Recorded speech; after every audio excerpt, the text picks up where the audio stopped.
Hi guys, welcome back to my channel. Today we want to dive into how to create posts on Instagram story. Log into your Instagram account and click on profile. Click on create story. Choose a post.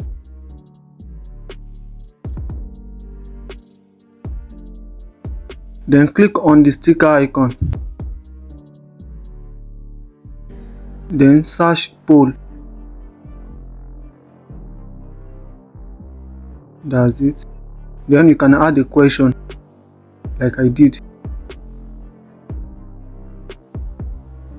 Is this a cool hybrid creation?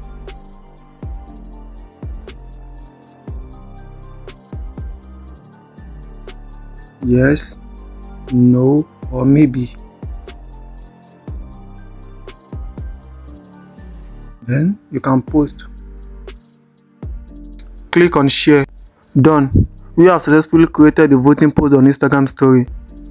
Don't forget to like and subscribe to my YouTube channel. See you in the next video.